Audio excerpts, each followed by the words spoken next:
હવે પછી નજીકના બીજા ઘેરો પર તૂટવા.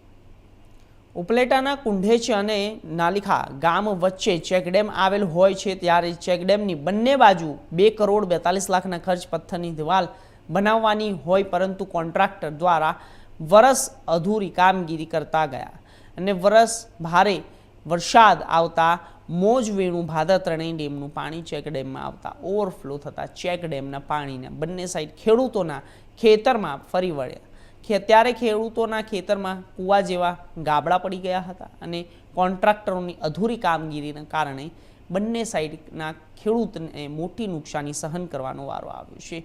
ખેડૂતે ગયા વર્ષ ખેડૂતના ખેતરના ધોવાણ બાદ ગામના સરપંચે વાત કરતા સરપંચ દ્વારા અનેક વાર લેખિત મૌખિક ડેમ ઇજનેરને વાત કરેલ, ત્યારે ઇજનેર દ્વારા થઈ જશે તેવું કહેલ, પરંતુ આજે 1 વર્ષ થઈ ગયું છતાં પણ હજુ સુધી ડેમ બનીને તૈયાર નથી થયો. સાઈડની દિવાલની કામગીરી પૂરી ન કરતા ચેક ડેમને સાઈડમાં ખેડૂતો મુશ્કેલીમાં મુકાયા છે. ગયા વર્ષથી ખેડૂતો 2 વીઘા જમીનનું ધોવાણ થઈ ગયેલું હોવા છતાં પણ તંત્ર દ્વારા હજુ સુધી કોઈ કાર્યવાહી કરી નથી.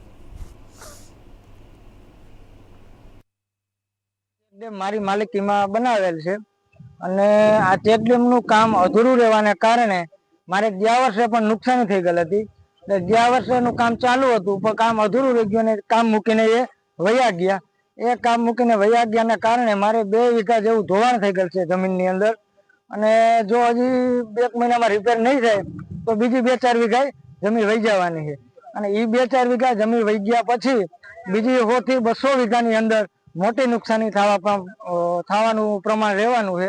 અને જો એ આમ બહુ રિપેર નહીં કરે તો અહીંથી એક નવી નદીનું જ નિર્માણ થઈ જાય. આપણે જે ઊભા છે કુંટેશ લીલાખા ડેમ, જે ગયા વખતે 2 કરોડ ને 40 લાખમાં મંજૂર થઈ ગયેલ, એનું દિવાલનું કામ અધૂરું રહી ગયેલું. એ દિવાલ ના થવાથી અમારા ખેડૂતના ખેતરમાં પાણી ઘૂસી જવાથી જાજુ નુકસાન થઈ ગયેલ છે. અમે સમરમાં એને વારંવાર વિનંતી કરી હતી કે આ કામ તમારું અધૂરું પૂરું કરી દો, તો અધિકારીશ્રીઓ અને આપણે જે કોન્ટ્રાક્ટર હતો એનું એવું કહેવાનું હતું કે અમે આવી છીએ અને કામ પૂરું થઈ જશે.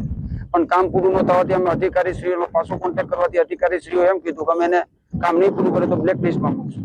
પણ અમારા કુંટેશ ગામના વતની અને કુંટેશ ગામ વતી એવું કહેવાનું છે કે અધિકારીશ્રીએ એને બ્લેકલિસ્ટમાં મૂકવા કરતા અમારું આ દિવાલનું કામ કેમ વહેલામાં વહેલું પૂરું થાય અને જાજા ખેડૂતોને ખેતીનું નુકસાન કેમ ના થાય